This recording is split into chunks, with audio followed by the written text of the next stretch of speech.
Hey guys, Coffee here. Today I wanted to talk about the Summoner PvE skill tree for solo and group content, and we're going to go ahead and get started here at the top of the tree. One of the biggest differences that most people will have questions about in regards to the tree is the flying nettles. On this one in the tier 3 stage 1, the wording on it appears to be slightly confusing and most people don't really know what it does.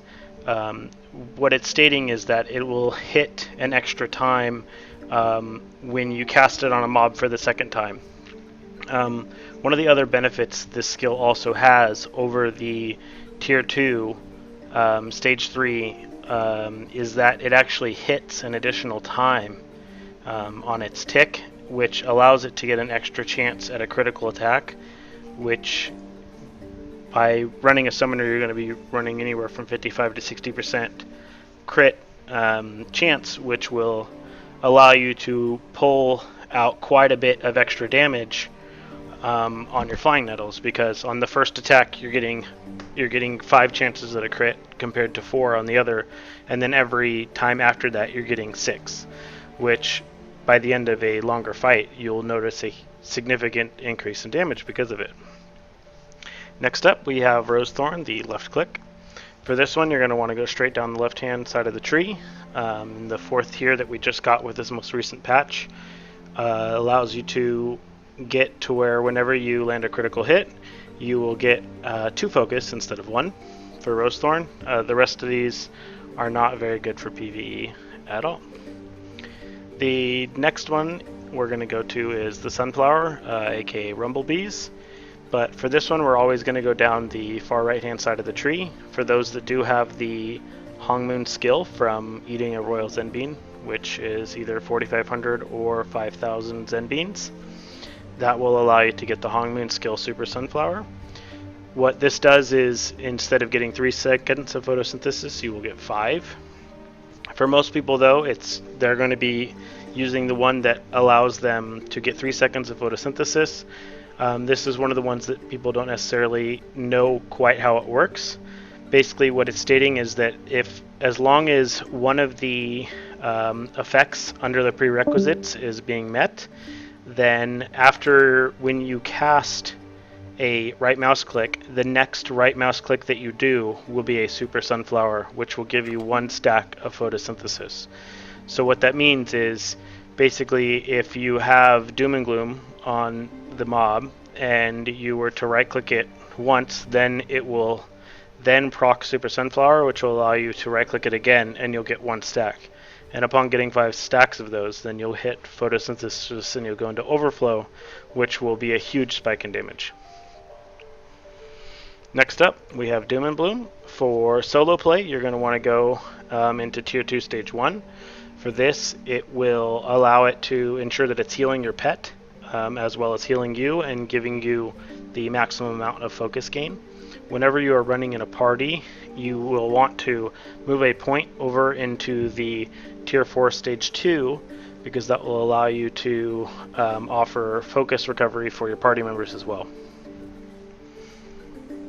Next up we have Power Pounce. What this does is this will allow you to offer a pin off of the Daze combo that you will do using your Thorn Strike and your Strike from your cat. And Power Pounce, when it's spec'd into this, it will actually decrease the defense of the mobs by 50% for 10 seconds. It will debuff them, which will increase your damage by quite a bit as well. Someone had mentioned recently that it appears that most mobs don't really have more than anywhere between 10 to 25% defense, but either way getting an increase in damage is going to be beneficial, as well as the pin will ensure that mobs are not attacking you. Next up we have Weed Whack. We go right down the middle tree because with the recent changes to taunt, there is very consistently a 4-second gap in between when taunt wears off and when you can taunt again. And having Weed Whack set as a snare will act as an additional CC that even if the boss has a break bar that you can't CC through, you can still snare them and they will stand in place. So you can use this to keep bosses off of you while you wait for taunt to come back up. The damage off of this skill is very negligible compared to what you're getting off of your sunflowers and off of your flying nettles. So moving over to the right hand side of the tree isn't really suggested. If you do really need just a little bit of extra damage, you can use it, or if it's content that's easier, you can use it, but I find that the snare comes in handy. Next up, we have Thorn Strike. For this one, I will almost always be on the tier 4 stage 3 for this one in order to get the daze.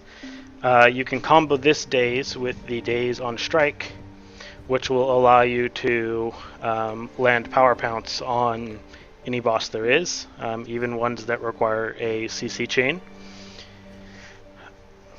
Next up, we have Backstep.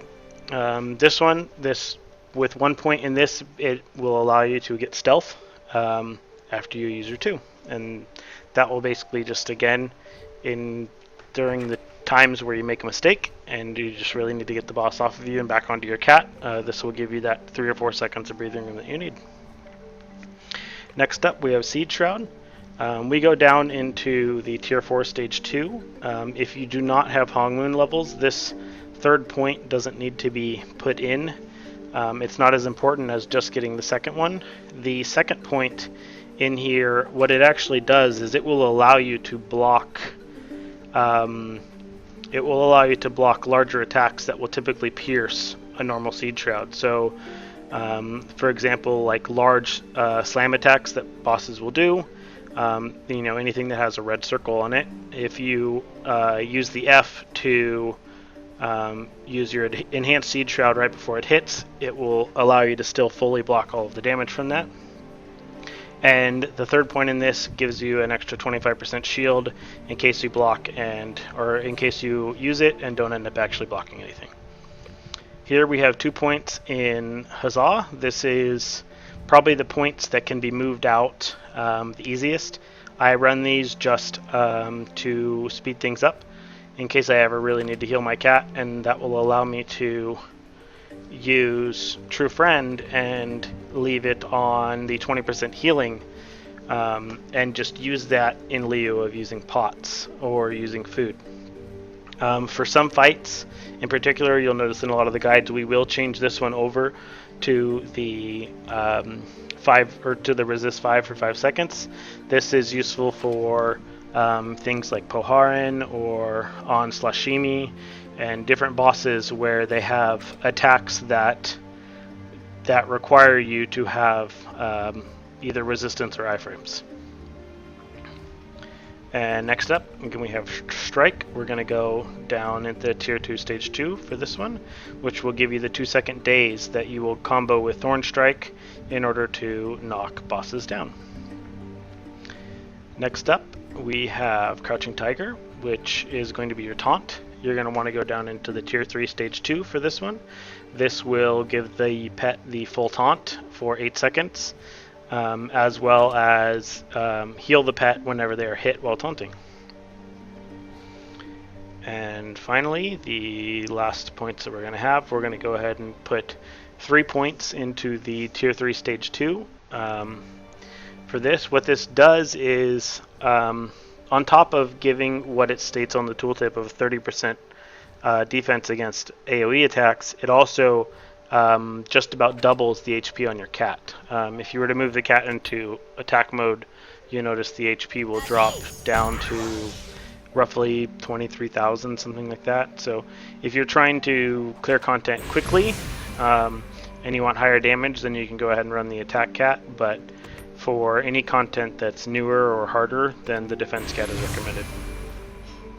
So next up, let's go ahead and pull up some of the footage, and let's go ahead and show you the basic summoner rotation.